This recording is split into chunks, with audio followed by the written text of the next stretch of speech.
On the field, in the broadcast booth, Ron Johnson is Minnesota sports.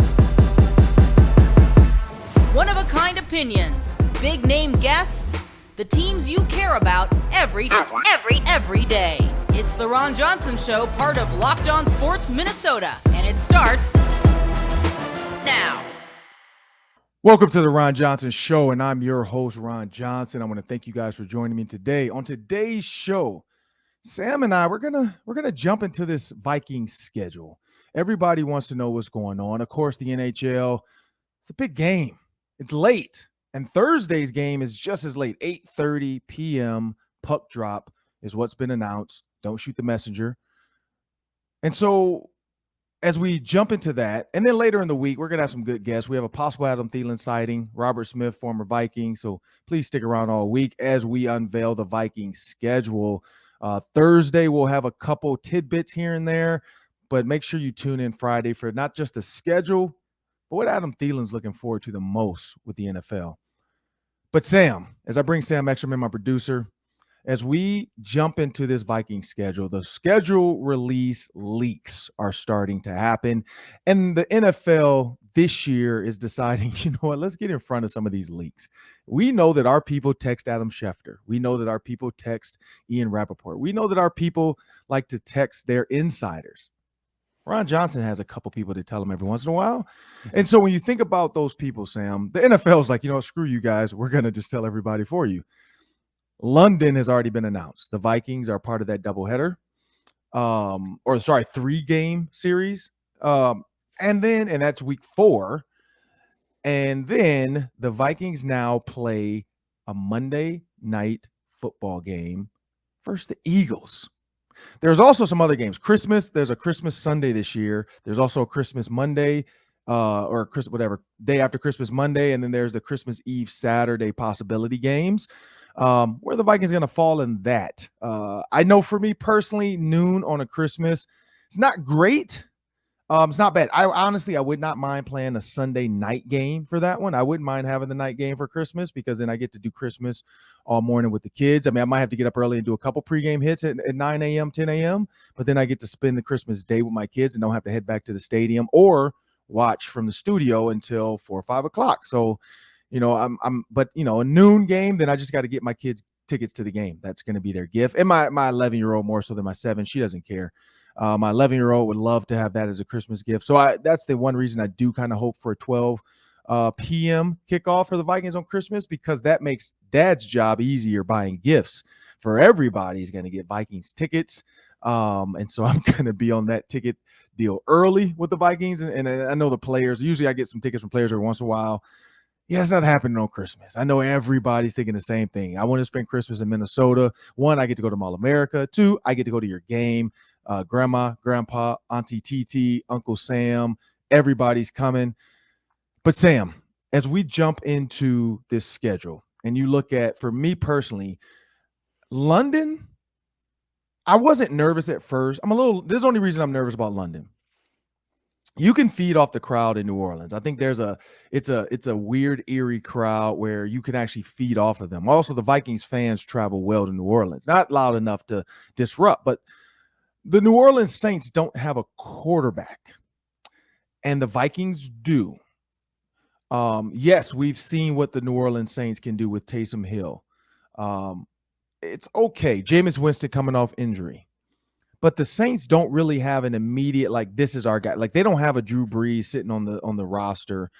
That's why I'm honestly surprised about that game. Maybe they know something we don't know about the New Orleans Saints and what they're going to put out there on that field.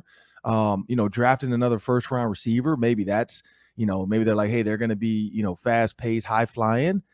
You could be as high-flying as you want. Who are you going to throw the ball to, or who's going to throw the ball? So when you're thinking about that, and they have some cagey vets, we know that, but I don't really see another person ever replacing Drew Brees. Like, it's not going to happen. And so when you look at what this team was, they weren't great. Jameis Winston did get hurt, but they weren't great anyway. So that one just it's one of those trap games. You're in London, you're traveling. You heard Adam Thielen, and we'll ask him about that, but he brought it up before about his wife getting to finally go to London now. Kids old enough, and they're going to make it a trip. So mentally, is everybody dialed in, or are they about the experience? Again, it's a trap. So if the New Orleans Saints go out and lay an egg for the first 3 games, and then they show up and they're winless versus the Vikings, again, is that a trap? That for me, I'd say is scary. The other ones, for I don't know why, but this is what the ones that get me. Again, another trap game. The Lions at home or on the road. That seems like a trap to me. Just seems like the Lions are going to get better. Dan Campbell's doing a great job of getting those guys to play for him. But the ones that really throw me off, and it's mainly running quarterbacks. DeAndre Hopkins being out for 6 weeks. So when do they get the Cardinals? I hope they get the Cardinals in the first 6 weeks. No DeAndre Hopkins. Yes, they've added a receiver, but he's not DeAndre Hopkins. When they had DeAndre Hopkins and all the receivers, plus Kyler Murray now being happy, that's scary. But let's see if they can get them early. But a late season, Cardinals with all their weapons, that for me is a little bit scary. Just a little bit. And then they added Brown as well. We know that. You look at the Bills, Stephon Diggs, this team, Josh Allen running quarterback. That's another one. That's really it for me. And then the Eagles. And the only reason, and the Eagles, for the simple fact of it, can be fun to watch Justin Jefferson catch a touchdown and gritty. And then all the Eagles fans, all the tweets like, man, we should have had that guy. But the Eagles at night, that's been named a doubleheader Monday night football game. That's scary for the fans. If you think about the Eagles fans being able to drink all day, Sam, and lather up for that game, we heard what happened at the playoff. Maybe there's a regular game, but it's still the Eagle fan. They threw batteries at Santa. Like I'm scared for the fans for that one. So those are the ones for me. What about you, Sam? Yeah, I think what we're learning here is that if the Vikings have a road game in week 2, and they've got that road game technically in London in week 4, probably means they're going to start the season at home week 1. So who's that matchup going to be? Yeah, maybe it's a Packers matchup. Maybe you get Green Bay, Minnesota right out of the gate. That would be a huge week 1 game at US Bank Stadium. You love to see what the home opener matchup is going to be. So that's what I'm going to watch for first. And if you're the Vikings, you'd love to get off to a fast start, and it's easier to do that when you're at home. Remember last year, 2 road games to start the season, at Cincinnati, at Arizona. Now, last May, a year ago, we're looking at the schedule and we're saying those are 2 wins. The Bengals and the Cardinals, come on, Vikings are going to be 2-0. Well, turns out one of those teams was in the Super Bowl. Another one was in the playoffs, and those turned into 2 losses. Nearly wins, very close to being wins, but the Vikings started out 0-2. So I'm wondering, who are this year's Bengals and Cardinals? Who are we looking at and we're writing them off, and then it will turn out that they're actually pretty decent? I think that you have to worry just a little bit about the Jets because Zach Wilson has that mobile quality to him. Like you mentioned, the running quarterbacks added a lot of talent in the draft. Do they take off in year 2 under Robert Saleh? Does that turn into a more difficult game?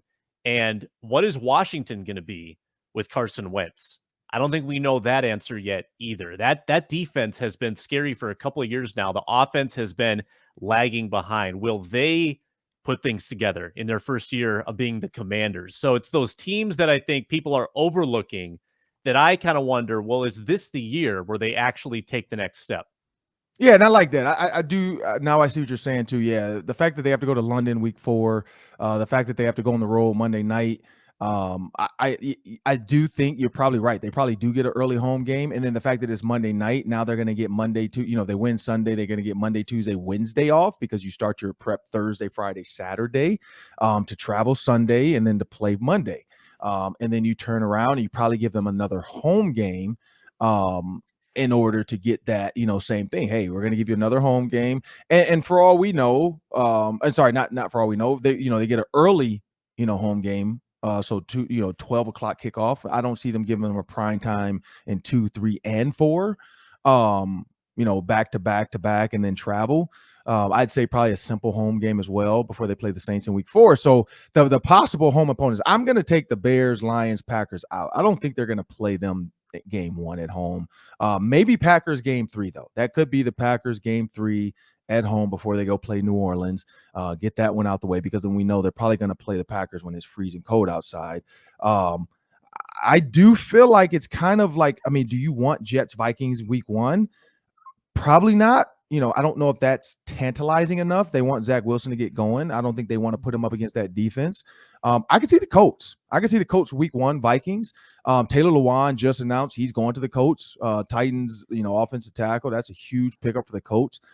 They also added what's his name from the Falcons? Matt Ryan's now there, so they have a quarterback. So the Colts are scary, but I could see that being a Matt Ryan, Carson, or Kirk Cousins, Taylor Lewan at tackle, Brian O'Neill, all the defensive weapons here. That could be an early week 1 game that they set up. Now, again, I wouldn't mind taking the Cardinals at home. I wouldn't mind the week 1 Cardinals because they're, they have to get going. Brown is going to be new. DeAndre Hopkins is out.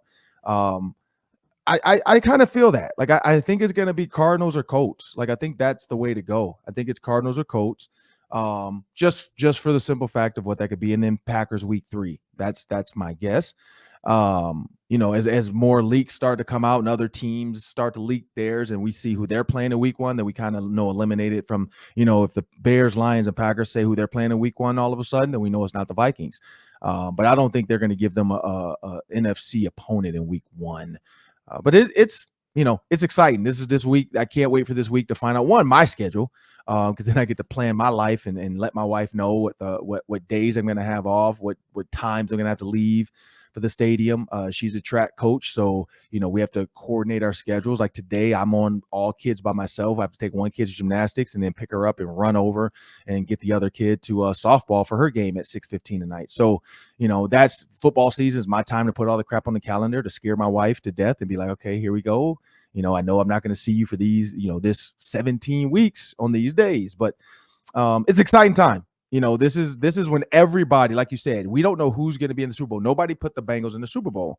My early kind of like possibility, and I know a lot of people aren't with it. I hate to say it. I feel like, they're not anybody that everybody doesn't know, but I think like Aaron Rodgers, I think he's pissed off.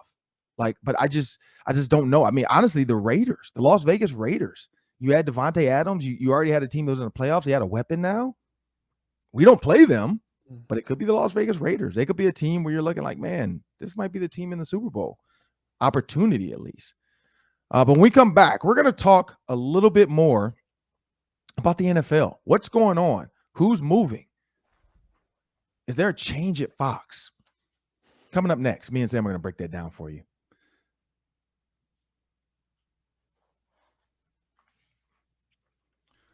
But first, make sure you check out our other daily show on Locked On Sports Minnesota. It's Superior Sports Talk with KARE-11 Sports Director Reggie Wilson and his producer Luke Inman. Hear Reggie and Luke go back and forth about the latest in Minnesota sports 5 days a week. Find it on the Locked On Sports Minnesota network, on YouTube, and you can also get it wherever you are in your podcasts. And coming up on the Ron Johnson Show, we were going to have Wild legend Nate Prosser, but he's feeling under the weather. We hope to get Nate back this week, but we're going to bring Sam Ekstrom back in as we're going to deep dive. There's going to be a deep dive segment as we deep dive into the NFL and what's going on around the league. Well, Sam, national news, and it's a little local news too, because I always watch games on the road. From whether it's the studio of Fox, if it's over, at K-Fan, we're going to do the Vikings fan line. I can do it at home sometimes, depending on what time kickoff is and then what time we have the post-game show. And so no matter where I'm watching it from, I love to watch the Twitter fans during Vikings games are they're hilarious. I can't really watch it in the stadium because I'm dialed in and I can't hit pause or rewind if I miss something. So I'm a little bit more dialed in at home games. But on the road, I can kind of be fully interactive on my tablet, on my phone, because I have the record pause button. And Sam, I don't know what it is about announcers and our fans, but they seem to hate a certain group of people. One of them being Joe Buck. I don't know if it's Joe Buck's love for what's his name? Old Aaron over there in Greentown, Cheesetown. Joe Buck seems to love him some Aaron. Like it's like a love affair of like Aaron can't do any wrong. Aaron is this, Aaron is that. And fans hate it. They hate the way that happens. Well, now Joe Buck has gone to ESPN because we know they were trying to find their next, big time crew, and they've poached Joe Buck. And so for Vikings fans, I know Vikings fans are actually happy now. They're like, look, we don't have to hear this guy until Monday night. A lot of these prime time Fox games, and at least not this year, but in a couple of years, who knows? Tom Brady is going to be doing the Vikings games. And I know it's about lightning in a bottle right now in the NFL or in mainly in broadcasting. That's every sport, but mainly NFL. Lightning in a bottle is what Tony Romo did when he predicted a couple plays right. Now, this is the problem. I've watched Tony Romo now, and he predicts a lot more wrong than he does right. And then the ones he does right, everybody praises him on Twitter. So it's annoying because he constantly is wrong and then refuses to just say, oh, dang, I'm wrong. It's like, oh, I don't know if I would have did that. Yeah, because you've never made it to a Super Bowl. Like, of course you wouldn't have done that. For him to like say he wouldn't have done something Pat Mahomes did, or he wouldn't have done something Joe Burrow did, or he wouldn't have run that play that the Super Bowl champion Bruce Arians called, or Byron Leftwich called this play on this drive. It's hilarious because it's like we've seen what your play calling looks like from your coaches in Dallas. And yes, you're a great announcer. Take it another way. You're a great football player. Take none away. But the fact that he tries to question what some of these coaches are calling because he wouldn't have called that, for the simple fact of he wanted them to run what he's thinking they should run so that he looks like a genius and everybody can praise him. Well, you're not Nostradamus.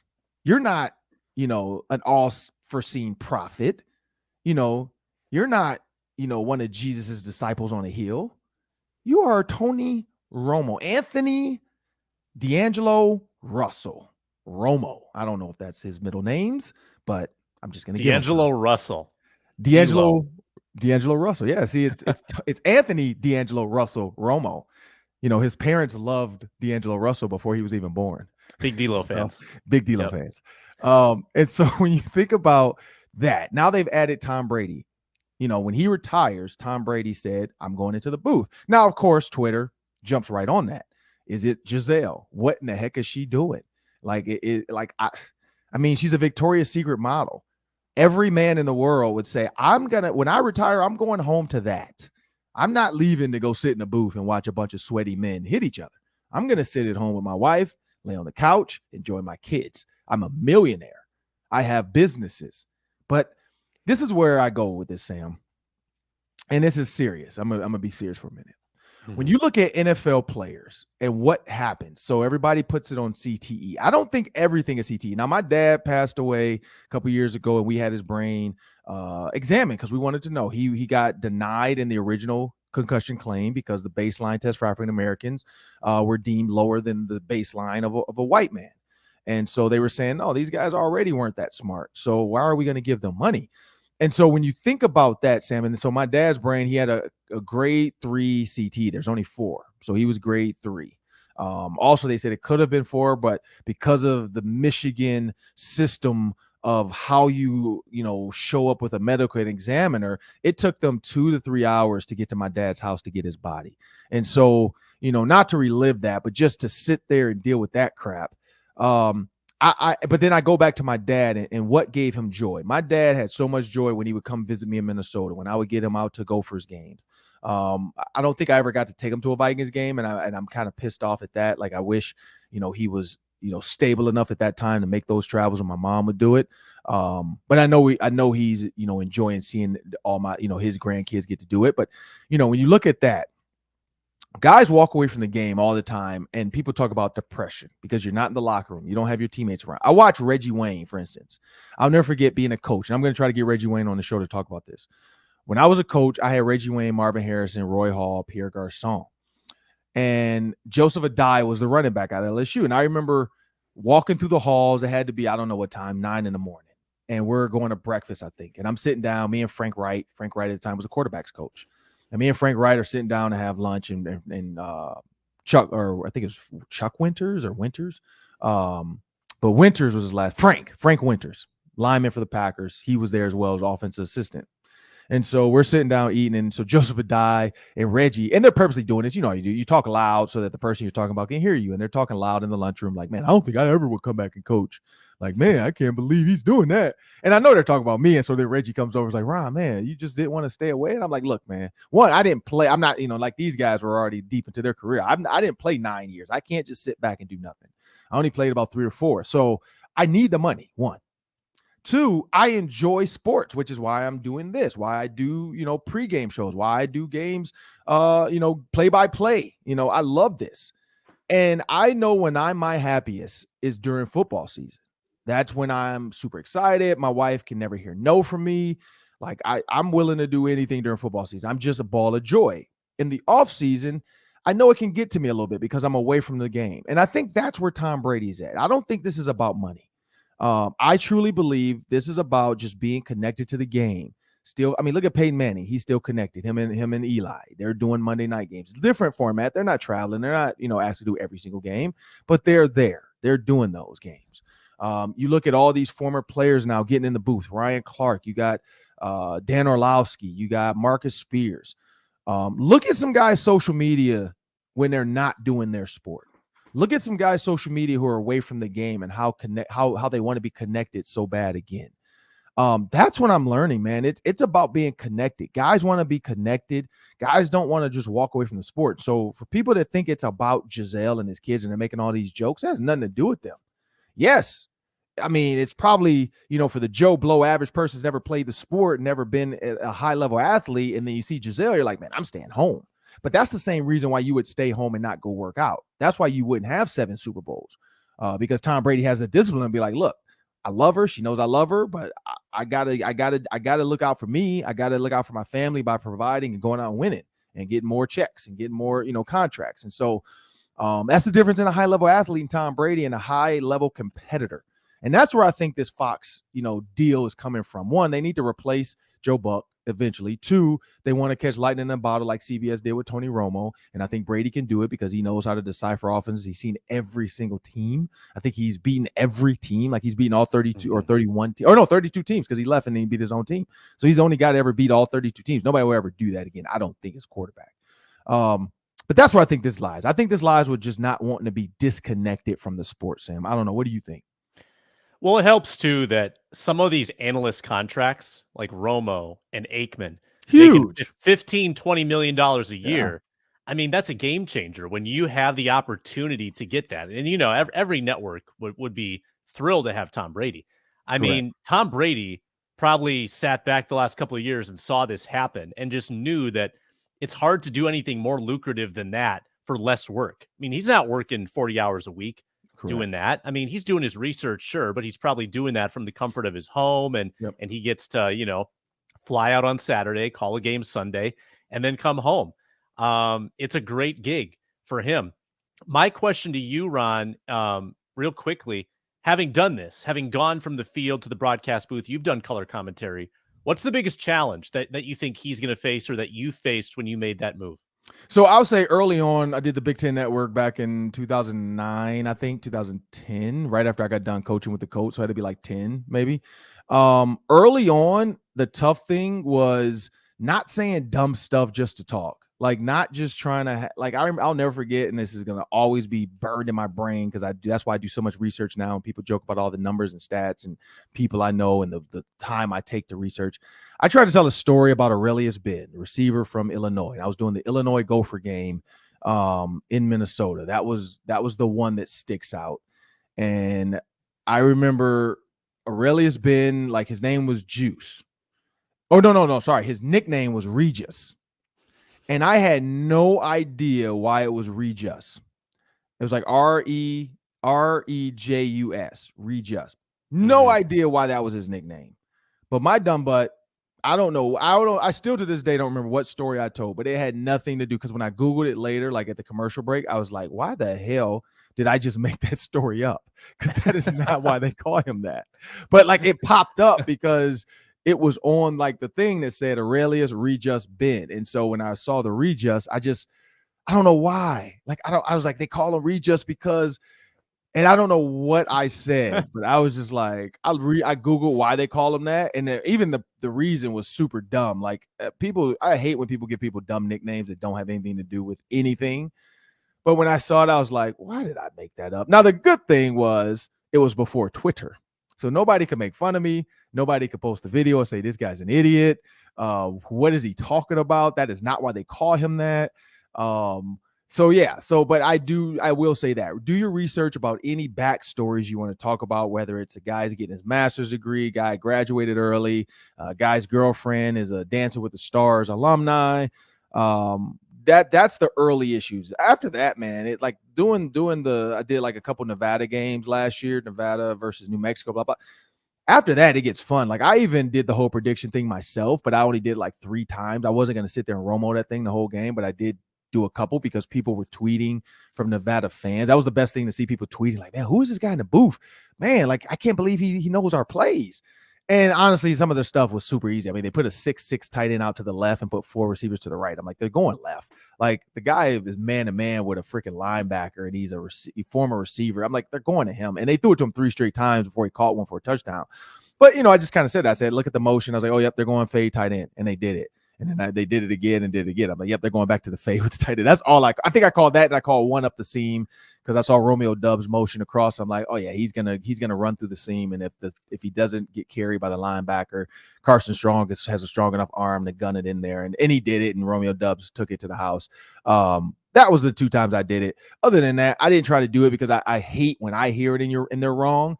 So I try not to do that, even though it is tempting. I see why Romo does it, because when you're watching a game, you're like a fan. Like people don't realize, like, even though you're wearing a suit and you're in a booth and with tons of lights and cameras and crew around you and all these people in your ear saying commercial break, this is this, and it's people running around with pets' heads falling off.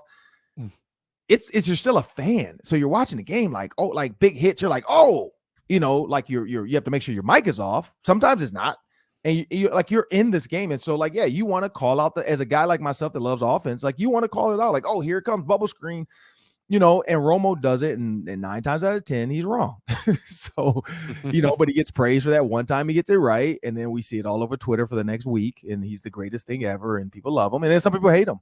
But yeah, that's where I say for Brady, man, it's going to be don't try to overdo it. He's Tom Brady. People are going to watch and listen anyway. People have to turn into Fox anyway, and he's going to get a ton of like people watching because of the publicity. Now, the one thing I didn't think about too, and you hit the nail on the head, he's not going to play a game. So most likely with his money, he can just, they're going to have a jet for him. So he'll be able to take his family if he wants on some of these road games he has to call, like, whether it's in Miami, whether it's in Tampa, whether it's in LA, wherever they're going, I know they sold their home in Boston, but they probably can take his kids with them because, get them their own room. Him and Giselle have a suite. You're just getting up to go call a game. You can hang out all night, drink at the bar, have dinner. Like, you don't have to be bright-eyed and bushy-tailed and, ready to call 15 plays in the first 5 minutes. So there's another aspect to that I'm forgetting with the money. Like you said, if it's going to be a $15-20 million Tony Romo type deal, he can easily write off $1 million on a jet for the season. Or not even that. I think it's $30,000 a flight. So yeah, that's easy for him to write off $400,000 or $500,000 of that 15 million. That's going to get his family to all the games, and he can write it off. So yeah, I think Tom Brady's doing it for that reason. I don't think it's the money. I think it's the connection. Staying connected to the game, and that's huge for alumni. I hear a ton about guys being depressed, guys being mental. I mean, that's why so many guys commit suicide.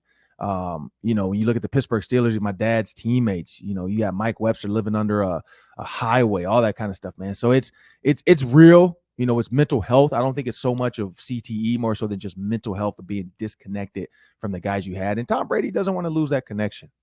But coming up, it's what I love, the Daily 3. That's 3 questions, 3 minutes, and we'll be back. Do you want smart post-game reaction from insiders that cover your favorite sports teams?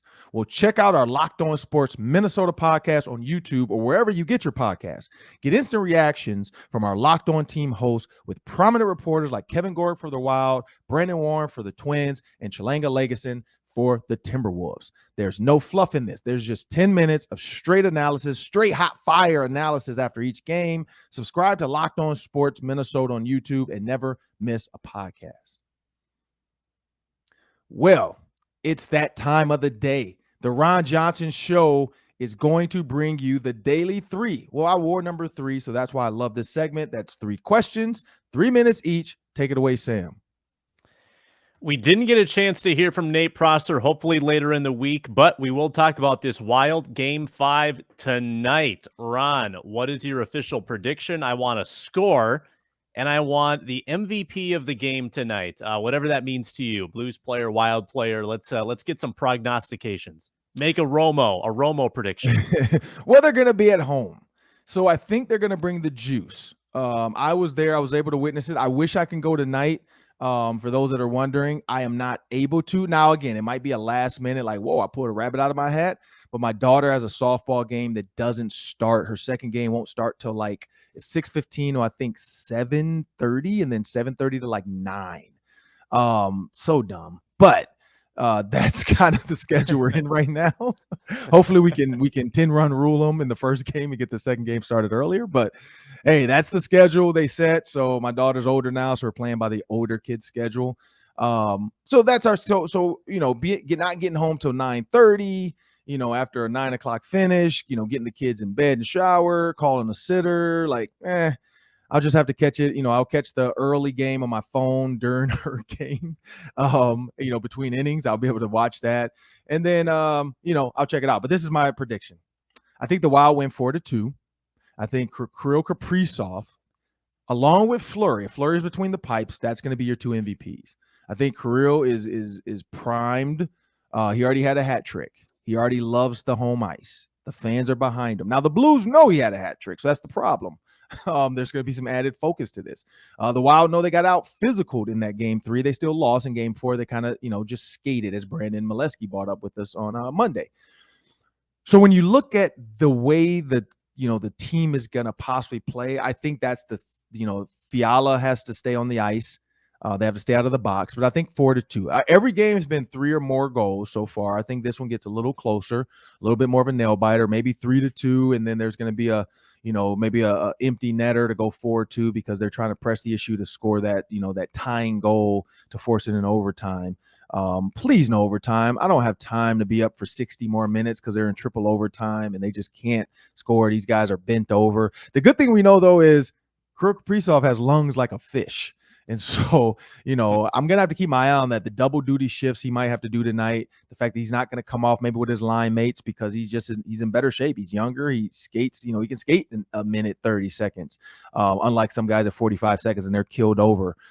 So it'll be interesting to see what those line changes. They could take advantage of some tired players on the travel. But yeah, 4-2 Wild. I was going to predict overtime, Ron. Sorry. I sense that this is going to be the nail biter. I think we've had 4 blowouts. Tonight's going to be 2-2, going to overtime, and Kevin Fiala will break out of his slump and get the game-winning goal for the Wild. I hope 4-2 or up 2-2, and then, there's 2 quick ones at the end. Just put it out of reach. A little empty netter at the very end. Yep. Yeah. Let's put it out. The New York Giants cut cornerback James Bradbury, 28-year-old corner, widely regarded as being a pretty good player. Mm-hmm. And they cut him to save some cash. So it got me thinking, would the Vikings still have use for another cornerback on this roster like Bradbury, or do you think they are set at that position? I do think so. There's the thing. I think they're set, but this is also why. You look at what Bradbury was worth to the Giants. He signed a $43.5 million deal over 3 years in 2020. So you got 2020, 2021, he played it. This was the 3rd year of that deal. They were trying to find a trade partner. So I'm pretty sure, everybody knew the Vikings wanted a corner. I'm pretty sure their GM was on the phone with the Vikings as well. But when you look at now being cut, they saved $10 million on cap space. Great. Because, if you do the math of what, it was worth, he got his guaranteed in the first 2 years. But can the Vikings afford? I don't think so. This is the only way I'd see Bradbury. So they're set, but there's the thing. You draft a bunch of young guys early. Now, if you can get a Bradbury in to come in, and now you have Patrick Peterson, Bradbury, you have Shannon Sullivan, you have a very veteran like DB room now. You have rookies that you can grow into this so that when Patrick Peterson, because it's probably his last year, maybe one more year, but this is probably his last year, James Bradbury becomes your Patrick Peterson. He's your staple number one corner. And now you can grow Andrew Booth into this, and they're not forced into the fire like Gladney and Dantzler were when we saw how they struggled as rookies. The one thing about it, though, is that money. Is he going to want that $10 million, that $12 million deal, or is he willing to come to the Vikings for $2-3 million because, he wants to go somewhere and win? I mean, the fact that the Giants were terrible, it's not a bad thing when you've already gotten $20-30 million. Now he has a chance to go to anybody because he was cut. It's not waivers. I don't think in the offseason. I don't think he has to clear waivers because I think it's just he can sign with somebody. So when you look at that and the fact that he was cut, and if the Vikings can find money that works for him, I'd say do it. But I would not overdo it because you still have to sign all your rookies. Like, rookie minicamp is starting. You still got to get those guys signed. You still got to get that, that money figured out. And then you still want to, possibly, if there's an offensive lineman still out there that's willing to come to you for cheap, because that's where these veterans are headed. You saw Taylor Lewan just sign. So as these puzzle pieces start to fall, these guys sign. You're going to have guys looking for work and willing to take $2-3 million. And so that's the game you play. That's the roulette wheel you spin.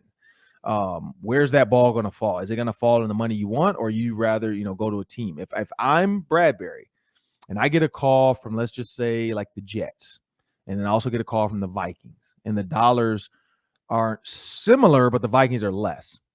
You're looking at maybe a $2 million difference. I'm probably going to go to the Vikings because I want to go to a team that I know can win. Now, the Jets have a future, yes, but the Vikings their time is now. Like the Vikings with this new offense and that defense already set, this could be a team that really pushes the envelope. So I would do it, but it would have to be a cap-friendly deal.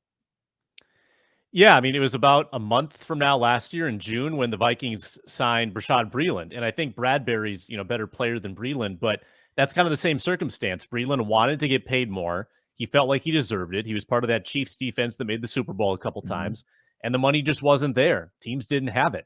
And I assume that Bradbury's still collecting some guaranteed money from New York. So he might be comfortable playing a little below his market value just to play for a contender. So maybe there's a possibility there, but I would say probably not to the Vikings. I don't think they have a lot of money to throw around, but something to keep your eye on. Last one, Nikola Jokic wins the MVP again. The Nuggets big man takes it 2 years in a row. So here's my scenario for you, Ron. Let me compare Jokic to Cat. They both are big men. They both play in the same division. Mm-hmm. We see them play each other a lot. Jokic averages 27 points, 14 rebounds, 8 assists. Cat last year averaged 25, 10, and 4. The stats are not that dissimilar. Definitely an edge for Jokic, but tell me, Ron, I'm not saying the Cat should have won the MVP. I'm asking you, what would Cat need to do to get in Jokic's territory? So the only thing they're close in my opinion, is points. 25 and 27, splitting hairs.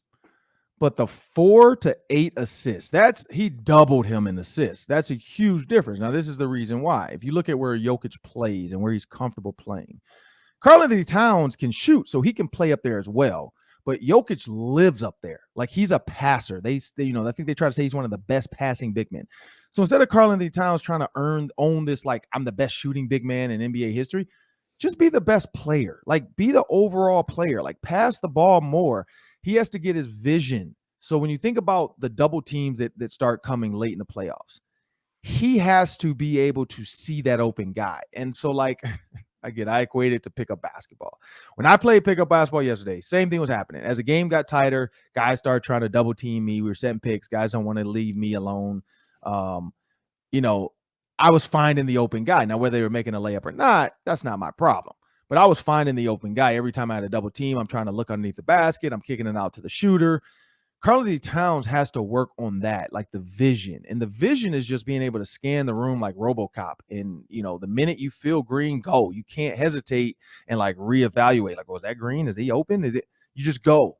And you're going to have some turnovers in that just going mode. But that's the point. Like, you're more than not, you're going to get better and better at it. And then it's going to force people to not be able to W. That's why Jokic gets those open in lane, like jump hooks. And he has that one-on-one matchup because they know, like, hey, if we leave my guy, he's going to find him and pass it. Whereas Cat, teams aren't scared of the pass. They're not scared of that secondary pass from Cat to a guy that's going to really finish. Jared Vanderbilt a bunch was underneath the basket. Cat could have dumped it down. So I think what Cat has to do, one, he has to will his team to win. That's kind of the key. Jokic plays on a team that you don't say like, oh man, the Nuggets are like, oh man, they have a bunch of killers. It's like the Celtics, or it's like the Sixers with Joel Embiid and Harden, or the Nets with KD and Kyrie. Like Jokic doesn't have that. Karl-Anthony Towns has that now with Anthony Edwards. So how does he improve it? You got to start giving it to your guy. Like, you got to run pick and pops. You got to run pick and drops. Pick and rolls. Like, you got to do it all with him. Whereas, you're using your body as a screen. If they're trailing, you dump it and you give Anthony Edwards, one of the most athletic men in the NBA, a chance to just have a full run at the lane to dunk it, like Ja Morant and Adams. You look at Adams, that dude does nothing on the court. He gives you no points or nothing, but he's gonna scrap. He's gonna set picks. He's gonna get rebounds. He's gonna kick it to Ja. That's what Karl-Anthony Towns has to do. He has to be a winner too. Like, you gotta have sustainable winning playoff runs, so that your name now is seen. Even though the Nuggets haven't won, they continue to be there. They're always right in that mix. And so I think that's the key, is that the Timberwolves have to be consistent. And I think that's the next step for Karl. Yeah, I mean, I just think Karl has to be more comfortable in the post, because Jokic does a lot of his damage rebounding and passing from the block, where he's there to get offensive rebounds. And when he's got the ball on the block, everyone, kind of sucks down into the paint. He holds the ball up like this where no one can reach it, like a bully on the playground. He's got the ball. Hey, you can't have it. And then he throws it to the perimeter and opens up shooters. Cat doesn't do a lot of that. He's operating on the perimeter. So that's the big difference, I think, is just being comfortable in all parts of the floor. Yeah, I agree. I think Cat is headed there, though. Like, the way he played this year, one more year of this, I think he's going to become a name that people recognize, but got to stop with some of the antics, talking to the ref. You look at Jokic, doesn't really say much, just runs up and down the court. At some point, Cat will get there, though. I know it's just young emotion, and he's playing with emotion. But that'll do it for the Ron Johnson Show. I want to thank everybody for watching. Make sure you subscribe to Locked On Sports Minnesota on YouTube. You can also download and take us wherever you go, whenever you are, wherever you are, by just any podcast that you use, any platform. Whatever you have, use it. Look for Locked On Sports Minnesota. Search the Ron Johnson Show. And please give us a listen. Have a great day.